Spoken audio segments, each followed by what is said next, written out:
দেখো কারে নিয়ে আসছি। বাহ আমজাদ বাহ, তুই তো বাপের বেটা। চিনতে পারছো? তোমার চিরশত্রু মাহবুব চৌধুরীর মেয়ে মেহনাজ। এই মেয়েরে আমি খুব ভালো করে চিনি। ওর এঙ্গেজমেন্ট হয়ে গেছে, আগামী শুক্রবারই ওর বিয়ে। তার আগেই আমার সাথে পালাই চলে আসছে। আর তোমার মধ্যে দীর্ঘদিনের যে জমে থাকা প্রতিশোধ, সেটা আজকে আমি নিয়ে নিলাম। আমি তো তোমার বিশ্বাস কইরা তোমার ভালোবাসা তোমার সাথে নিজের ইচ্ছায় আসছিলাম, আর তুমি অতীতের ঘটনা সামনে না। বুঝলাম না। বড় আম্মা, তোমার কি মনে নাই এই মেহনাজের চাচা আমার ফুফুকে পালাই নিয়ে বিয়ে করছে? পালায় নিয়ে গিয়ে তো বিয়েই করছে, দোষের তো কিছু করে নাই। দোষের কিছু করে নাই মানে? এই মেয়ের চাচা আমাদের এই ভুইয়া পরিবারের মান সম্মান সব ধুলাই মিশাই দিছে। আর সেই প্রতিশোধ নেওয়ার জন্য তুমি তোমার ছেলেকে বাহবা দিচ্ছ। আমজাদ, তুই এক্ষুনি এই মেয়েটাকে ওদের বাড়িতে দিয়ে আয়। না বড় আম্মা, ওকে তো বাড়িতে দিয়ে আসার কোনো প্রশ্নই ওঠে না। ও সারাদিন রাত এখানেই থাকবে। কাল সকালে যখন মানুষজন জানাজানি হবে তখন ও যাবে। না আমজাদ, তুই এখনই ওদের বাড়িতে ওকে দিয়ে আসবি। কি বলতেছো ভাইয়া, তুমি কি পাগল হয়ে গেছো? যে মেয়ের চাচার জন্য আমাদের পরিবারের মান সম্মান নষ্ট হয়েছে, তার উপরে প্রতিশোধ না নিয়ে তুমি তাকে বলছো দিয়ে আসতে? হ্যাঁ, আমি বলতেছি ওকে এখনই দিয়ে আসবি। কারণ কোনো মানুষ কাউকে যদি ভালোবেসে থাকে, ভালোবাসার মানুষের উপর এভাবে কখনোই প্রতিশোধ নেয় না। ভাইয়া, আমি তো ওকে ভালোই বাসি নাই, শুধু আমার পরিবারের প্রতিশোধ নেওয়ার জন্য ওর সাথে অভিনয় করছি আমি এতদিন। কি বললি? একটা মানুষের সাথে এভাবে ভালোবাসার অভিনয় করছস? প্রতিশোধ দিতে গিয়ে একটা মানুষের ভালোবাসা নিয়ে কখনো এইভাবে খেলতে পারস না। তুমি একটা শত্রু মেয়ের জন্য আমার গায়ে হাত তুললা। সে শত্রুপক্ষের মেয়ে হোক আর যাই হোক, সে একজন নারী। কখনোই কোনো পুরুষ মানুষের একজন নারীর উপর এই ধরনের অন্যায় আচরণ করা ঠিক না। আফজাল, তুই তো বিদেশে থাকতি, তুই তো কোনো কিছু জানতি না। তোর এই সমস্ত ভদ্র ব্যবহার দিয়ে শত্রুর মোকাবেলা করা যাবে না। চুপ থাক। ছোট চাচা, আপনি কাকে শত্রু বলতেছেন? আপনার বোনকে, আপনার বোনের জামাইকে, কিংবা তার পরিবারকে? শুনেন, এসব দীর্ঘদিনের মনের মধ্যে রাক্ষোভ জমিয়ে না রেখে বরং দুই পরিবারের মধ্যে সুন্দর একটা সম্পর্ক তৈরি করেন। তুই তো বিদেশে থাকতি, তাই পরিবারের ভিতরে কখন কি হইতেছে না হইতেছে, এলাকায় কি হইতেছে কিছুই তুই জানতি না। অতএব সব বিষয় তুই নাক গলাস না। আমি দেশে থাকি না তার মানে এটা না পরিবারের কোনো খোঁজ খবর রাখি না। যদি পরিবার সম্পর্কে খোঁজ খবর রাখতি, তাহলে আমার একটা কথার জবাব দে। এই যে পারভিন পলায় গেছে, এত বছর হয়েছে, কিন্তু আইজও এলাকার লোকজন কানা ঘুষা করে কেন সেটা নিয়ে? এটার জবাব দে আমারে। পারবি না, এই কথার উত্তর দিতে তুই পারবি না। কারণ লোকজন যখন আমাদের নিয়ে সমালোচনা করে, কানা ঘুষা করে, সেই কথা তো তোর কান পর্যন্ত পৌঁছায় না। সেই কারণে তোর ভিতরে তো কোনো অপমান বোধ হবে না। কিন্তু সেইটার সাথে তো এই মেয়েটার কোনো সম্পর্ক নাই। সম্পর্ক নাই মানে? তুই কি বলতে চাস? আজকে ওই পরিবারের জন্য আমাদের এখনো এলাকায় মাথা নিচু করে থাকতে হয়, আর তুই সম্পর্ক নাই। আপনাকে একটা কথা না বলে পারতাছি না। আমার ফুফিকে যদি ওর চাচা ভালোবেসে ভুল করে থাকে, তাহলে ভুলটা আমার ফুফিও করছে। সুতরাং অপরাধ যদি করে থাকে, তাহলে উভয় পরিবারেরই সমান।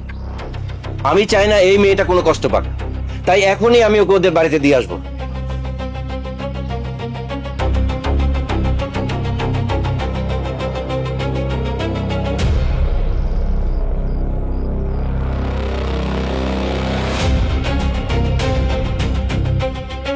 তোমার মেয়ে আমার মান সম্মান সবকিছু ধুলার সাথে মিশিয়ে দিছে। এখন আমি সমাজের মানুষকে মুখ দেখাবো কেমন করে? আমার এই পৃথিবী ছেড়ে চলে যেতে ইচ্ছা করতেছে। আব্বা, আমার ভুল হয়ে গেছে, আমারে মাফ করে দাও। এই, তোর তো ক্ষমা করা যাবে না। যে মেয়ে বাবা মা পরিবারের সম্মানের কথা চিন্তা করে না, তাহলে তো ক্ষমা করা যাবে না। আম্মা, আমি তো বুঝতে পারি নাই আমজাদ আমার সাথে প্রতিশোধ নেওয়ার জন্য ভালোবাসার অভিনয় করছে। বুঝতে পারবি না কেন? তুই কি জানোস না ওই বুইয়া পরিবারদের সাথে আমাদের নতুন করে কোনো সম্পর্ক তৈরি হবে না? আমি জানতাম ভুইয়া পরিবারের সাথে আমাদের একটা দ্বন্দ্ব আছে, কিন্তু সেই দ্বন্দ্বর ভিত্তি করে ওরা যে এত বছর পরে এইভাবে প্রতিশোধ নেবে তা বুঝতে পারি নাই। আব্বা, আমি বললাম তো আমার ভুল হয়েছে, আমি অপরাধ করছি, মাফ করে দাও আমারে। তুমি যদি আমার এই বাড়ি থেকে তাড়া দাও, আমি কোথায় যাব? তুই কোথায় যাবি সেটা আমরা কিভাবে জানবো? বাবা মা পরিবারের মান সম্মানের কথা চিন্তা না কইরা ওই ছেলের হাত ধরে চলে গেছস। তুই কোথায় যাবি আমরা কিভাবে জানবো? হ্যাঁ, আমার মনে তো কোনো পাপ ছিল না, আমি তো আমজাদকে ভালোবাসছিলাম, আমি তো অপরাধ করি নাই। অপরাধ করছ নাই মানে? যে বুইয়া পরিবারদের সাথে আমাদের দীর্ঘদিনের শত্রুতা, এটা জানার পর ওই ছেলে হাত ধরে তুই বাড়ি থেকে পালাইয়া চলে গেছ, তারপর তুই বলতেছিস অপরাধ করছ নাই? সে ইচ্ছা করে আমার আর এই চৌধুরী পরিবারের মান সম্মান ডুবানোর জন্য আমার শত্রু ওই আকবর ভুইয়ার ছেলের সাথে হাত ধরে পালা গেছে। না না আব্বা, আমি পালাইছি এটা ঠিক আছে, কিন্তু এই পরিবার আর তোমার মান সম্মান ডুবানোর জন্য আমি পালাই নাই আব্বা। তুই জানোস খান পরিবারের ছোট ছেলের সাথে তোর বিয়ে ঠিক হয়ে গেছে, এটা জানার পর তুই কেন ওই ছেলের সাথে পালাই চলে গেলি?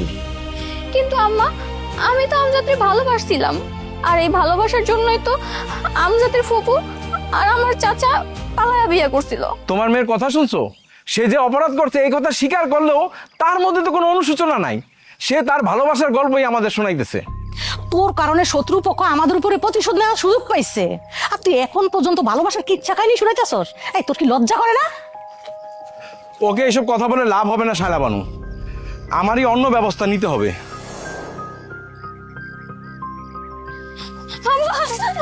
আমাকে মেরে দাও না, আম্মা।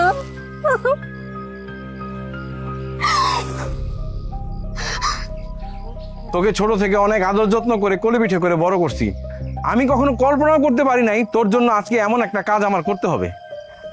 আব্বা, অপরাধ করলে তো আমি করছি, বিষ খাইলে আমার খাওয়া উচিত, তুমি কেন খাবা?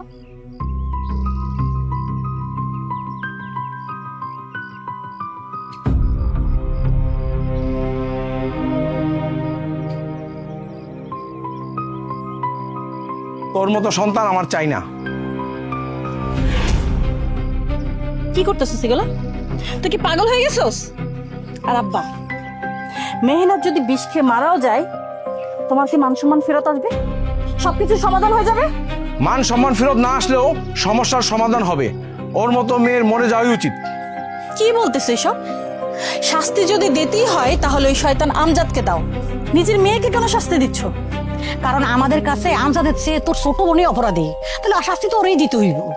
মা, তুমি আব্বার সাথে তালে তাল মিলিয়ে কথা বলতেছো, এটা কি ঠিক হইতেছে? অবশ্যই ঠিক বলতেছি। যে মেয়ে বাবা মায়ের মান সম্মানের কথা চিন্তা করে না, ওই মেয়ের না বিষ খায় মরে যাওয়াই ভালো। তোমরা তোমাদের ইগোর কারণে তোমাদের মন গড়া কথা বলতে পারো। শোনো, এটা কিন্তু একদম ঠিক না। একটা প্রাপ্তবয়স্ক ছেলে মেয়ে সম্পর্ক জড়াইতে পারে, দুইজন দুজনকে ভালোবাসতে পারে, আর সে ভালোবাসাকে পূর্ণতা দেওয়ার জন্য তার বিয়ে পর্যন্ত যেতে পারে, তাতে দোষের কিছু নেই। সুতরাং মেহনাজ আর ব্যতিক্রম কিছু করে নাই, কিন্তু সেই জন্য তো তোমরা তাকে মেরে ফেলতে পারো না। ও ভালোবাসা যদি একটা রাস্তার ছেলের হাত ধরে চলে যেত, তাহলে আমাদের কোনো অসুবিধা থাকতো না। ও যাই না শুনে আমাদের শত্রু ছেলের হাত ধরে পলায় গেছে। দেখো আম্মা, কখনো না কারো জীবনে ভালোবাসা ধনী গরিব শত্রু মিত্র দেখে হয় না। ঠিক আছে, তোর কথা মানলাম, কিন্তু ওই ছেলে তো ওরে কোনোদিন ভালোবাসে নাই, আমাদের উপর প্রতিশোধ নেওয়ার জন্য ওর সাথে ভালোবাসার অভিনয় করছে। তোর বোন কি বুঝতে পারে নাই? মেহনাত যদি সেটা বুঝতে পারতো তাহলে কখনো ওই ছেলেটাকে নিশ্চয়ই ভালোবাসতো না। এতটুকু বোঝার ক্ষমতা তো তার আছে। না, ওর সেই ক্ষমতা নাই। যদি থাকতো ও জানা শুনে কখনো ওই শত্রু পরিবারের ছেলের সাথে সম্পর্ক করতে যাইতো না। তোমরা বারবার বলতেছো আমজাদ শত্রু পরিবারের ছেলে। আমজাদ শত্রুর পরিবারের ছেলে হবে কেন? আমজাদের ফুপির সাথে আমাদের চাচুর বিয়ে হয় নাই, সেই হিসেবে কি তারা আমাদের আত্মীয় হয় না? আত্মীয় আমরা ভাবলে কি হবে, তারা কিন্তু আমাদের আত্মীয় ভাবে না। তোর চোখের সামনে তো ঘটলো, তুই দেখলি না? এত বছর পরেও মেহনাজকে দিয়ে তারা প্রতিশোধ নিল। যদি তাই হয়ে থাকে তাহলে সেটার শাস্তি তারা পাবে, আর সেটা দেখার জন্য তোমরা ধৈর্য ধরে একটু সময়ের অপেক্ষা করো। মেহনাজ চল।